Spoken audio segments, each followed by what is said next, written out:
நேர்கள் எல்லோருக்கும் வணக்கம் மற்றும் ஒரு காணொலியூடாக சந்தித்திருக்கின்றோம். உண்மையிலேயே தற்பொழுது என்பிபி அரசாங்கம் சார்ந்து இருக்கக்கூடிய கேள்விகள், எப்படி என்பிபி அரசாங்கமானது தாயகத்துல தன்னுடைய கால்தளத்தை ஊண்டியது என்பது தொடர்பிலான பலவிதமான கேள்விகள் இருக்கின்ற பொழுது, ஸ்ரீலங்காவுக்கு விஜயம் மேற்கொண்டிருந்த டேவிட் லாமி ஒரு விடயம் சார்ந்து பேசி இருக்கின்றார். பலதரப்பட்ட நகர்வுகள் சார்ந்து பேச்சுவார்த்தைகள் இடம்பெற்றிருக்கிறது.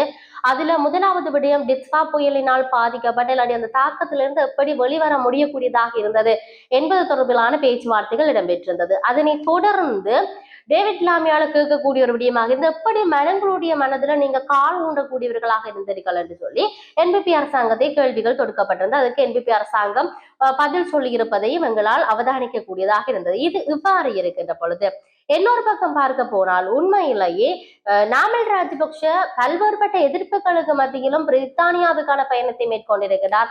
அது சார்ந்த நகர்வுகள் இன்னொரு பக்கம் இருக்கிறது. இவற்றையும் விட ஸ்ரீலங்காவில பல்வேறுபட்ட விடயங்கள் இடம்பெற்றுக் கொண்டிருந்தாலும் மக்கள் போராட்டங்கள், ஆர்ப்பாட்டங்கள் என்பது இற்றிவரைக்கும் இடம்பெற்றுக் கொண்டிருப்பதை எங்களால் அவதானிக்க கூடியதாக இருக்கிறது. உண்மையிலேயே தாயகத்தில மக்களால பல்வேறுபட்ட போராட்டங்கள் செய்யப்படுகிறது.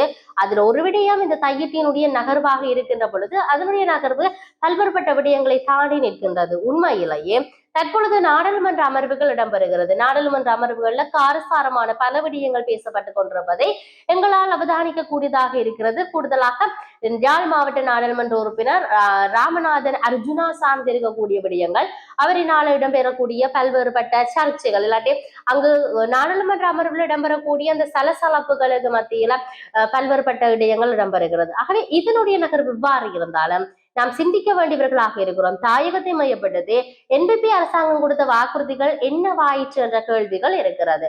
ஆகவே இலங்கைக்கான விஜயத்தை மேற்கொண்டிருந்த டேவிட் லாமி கேட்ட விடயங்கள், எப்படி நீங்கள் மக்களுடைய மனதங்கள்ல வேல் ஊன்றக்கூடிய கால் ஊன்றக்கூடியதாக இருந்தது என்ற கேள்வி சற்று நாம் சிந்திக்க வேண்டியவர்களாக இருக்கிறோம். அதுக்கான காரணத்தை என்பிபி அரசாங்கம் என்ன சொல்லிச்சு என்பது எல்லோருக்குமே தெரியாது. ஏன்னு சொன்னால் அது சார்ந்த முழுமையான விளக்கம் என்ன வரவில்லை. ஆனால் அவர்கள் சொன்ன வாக்குறுதிகளை நாம் கொஞ்சம் ஞாபகப்படுத்தலாம்.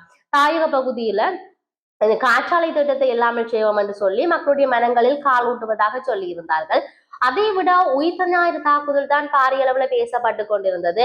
அண்மைய நாட்கள்ல கூட உயிர்த்த ஞாயிறு தாக்குதல் தொடர்பிலான ஒரு காணொலியை நான் உங்களுக்கு பதிவிட்டு இருந்தேன். அந்த காணொலியில அழகாக சொல்லப்பட்டிருந்த உயிர்த்த ஞாயிறு தாக்குதலுக்கு தீர்வு வருகின்றது என்று மாத்திரம் சொன்னார்களே ஒழிய அதுக்கான தீர்வை தந்ததாக இல்லை என்கின்றபடியா மக்களால் தொடர்ச்சியாக குற்றச்சாட்டுகளை முன்வைக்கப்படுகின்றது. ஆகவே இலங்கைக்கு வருகை தந்திருந்த டேவிட் லாமி கேட்ட அந்த கேள்விக்கு என்பிபி அரசாங்கம் பதில் சொல்லி இருக்கின்றது எவ்வாறு என்கின்றது மிகப்பெரிய கேள்விகளாக தற்பொழுது தொக்கி நிற்கின்றன. இருப்பினும் அவர்கள் எப்படி கால் ஊன்றியவர்கள் என்று சொன்னால் இவ்வாறான பொய்யான வாக்குறுதிகளை கொடுத்து என்பதுதான் சற்று நாம் சிந்திக்க வேண்டியவர்களாக இருக்கிறோம். ஏனென்று சொன்னால் இற்றை வரைக்கும் அவர்கள் கொடுத்த வாக்குறுதிகள் எவ்வளவு செய்திருக்கின்றார்கள் என்று சொன்னால் எல்லாமே கேள்விக்குறி. ஆகவே டேவிட் லாமி தன்னுடைய விஜயத்தின் போது டிஸ்வா புயல் சார்ந்து நிறைய விடயங்களை ஆய்வு செய்திருக்கின்றார்.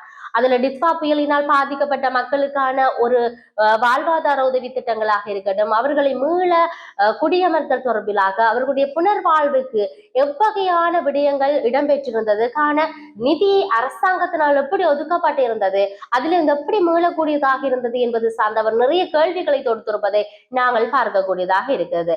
அவருடைய வருகையை அடுத்து பல வகையிலான சந்திப்புகள் இடம்பெற்றிருக்கின்றது. நட்புறவை மேம்படுத்துவது தொடர்பிலான விடயங்களையும் நாங்கள் அவதானிக்க கூடியதாக இருந்தது. ஆகவே உண்மையிலேயே சிந்திக்க வேண்டியவர்களாக நாம் இருக்கின்றோம்.